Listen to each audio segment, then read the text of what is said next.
Jelang berlangsungnya pilkada, sinyal dugaan institusi tak netral disuarakan Ketua Umum PDI Perjuangan Megawati Soekarno Putri. Lalu bagaimana pemerintah menjawab kecurigaan ini? Cukupkah langkah yang dilakukan pemerintah saat ini seperti menghentikan penyaluran bansos jelang pilkada? Kita bahas bersama Agung Baskoro, Direktur Eksekutif Trias Politika Strategis. Mas Agus, selamat petang. Selamat petang, Mas Dipo. Mas Agus, kita mulai. Bagaimana Anda memaknai pernyataan Megawati? Mengapa statement ini keluar dari seorang Ketua Umum PDI Perjuangan?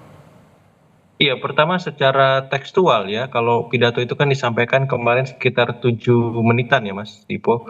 Jadi secara tekstual ini semacam alarm demokrasi kepada semua paslon ya, tentang bahaya soal netralitas aparat, kemudian soal money politics. Jadi ini masukan bagus, harus kita apresiasi supaya semua pihak, utamanya penyelenggara pemilu pilkada, ya harus bisa berbuat optimal, mencegah ataupun memitigasi segala kemungkinan terjadinya soal tadi ya money politics, aparat yang tidak netral ataupun mobilisasi ya beragam macam alat ataupun infrastruktur negara dalam pilkada ketika pencoblosan 27 November nanti.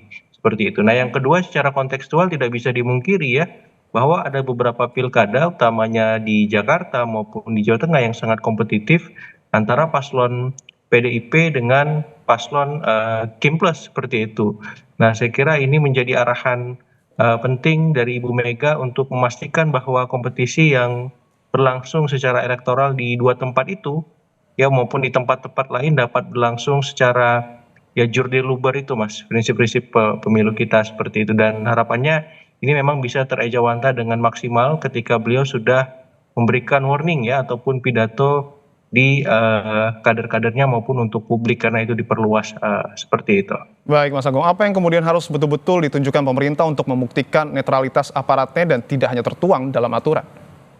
Iya, saya kira yang paling penting sebenarnya dalam konteks ini ya Bawaslu ya, kemudian Polri, TNI memastikan seluruh ya anggota-anggotanya bergerak sesuai tupoksi ya. Jadi dalam konteks Bawaslu ya dia harus turun ke bawah melihat bagaimana pelaksanaan pilkada di seluruh tempat, apakah sudah sesuai dengan ya aturan ataupun standar minimal yang harus mereka kerjakan oleh KPU seperti itu. Yang kedua ya soal netralitas nanti, mau tak mau seluruh ya pimpinan TNI Polri harus juga sama ya turun ke bawah memastikan bahwa pasukannya ataupun aparaturnya tidak melakukan tindak tanduk yang justru ya melanggar aturan-aturan yang sudah kita sepakati dalam bernegara ini seperti itu. Jadi ini lebih kepada pimpinannya Mas Dipo ya. Kalau pimpinannya memang intensif melakukan pengawasan ya, memastikan tidak ada celah ataupun hal-hal yang tidak perlu untuk mereka lakukan pada saat pilkada nanti, maka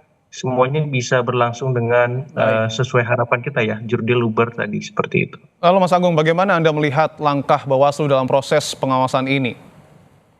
Iya, saya kira memang perlu terus diingatkan Mas Dipo ya, karena kita tahu seringkali laporan ataupun aspirasi masyarakat di level grassroots yang berkembang dan kemudian disampaikan ke Bawaslu memang minim direspon secara langsung ataupun secara konkret ya, ujungnya seperti apa. Karena itu saya kira memang Bawaslu perlu dalam tanda petik menambah ya SDM-nya ataupun infrastruktur alat-alatnya untuk mengawasi mungkin lebih canggih seperti itu, atau hal-hal yang lebih produktif lain supaya apa? Supaya aspirasi masyarakat tadi punya kanal Baik, Mas dan Agung. arahan yang jelas seperti itu. Baik, sama-sama kita jaga perhelatan pilkada serentak yang akan berlangsung pada pekan depan. Terima kasih Agung Baskoro, Direktur Eksekutif Trias Politika Strategis.